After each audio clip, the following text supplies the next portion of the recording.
विटा पोलिसांनी शोधले 3.5 लाखांचे मोबाईल।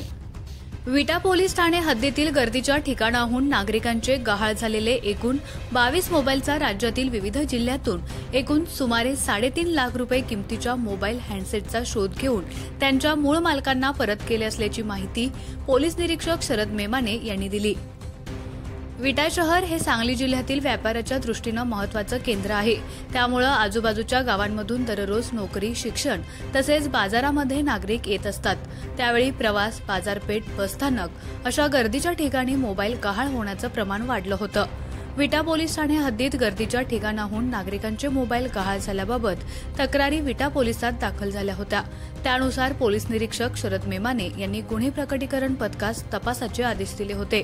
त्यानुसार गहाळ झालेल्या मोबाईलबाबत तांत्रिक माहिती प्राप्त करून महाराष्ट्र राज्यातील विविध जिल्ह्यातून एकूण सुमारे 3,50,000 रुपये किमतीचे 22 मोबाईल हँडसेटचा शोध घेऊन त्यांच्या मूळ मालकांना परत केले।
खानापूर तालुक्यातील एकमेव सर्वसमावेशक हक्काचं न्यूज चॅनल विटा लाईव्ह न्यूज चॅनल।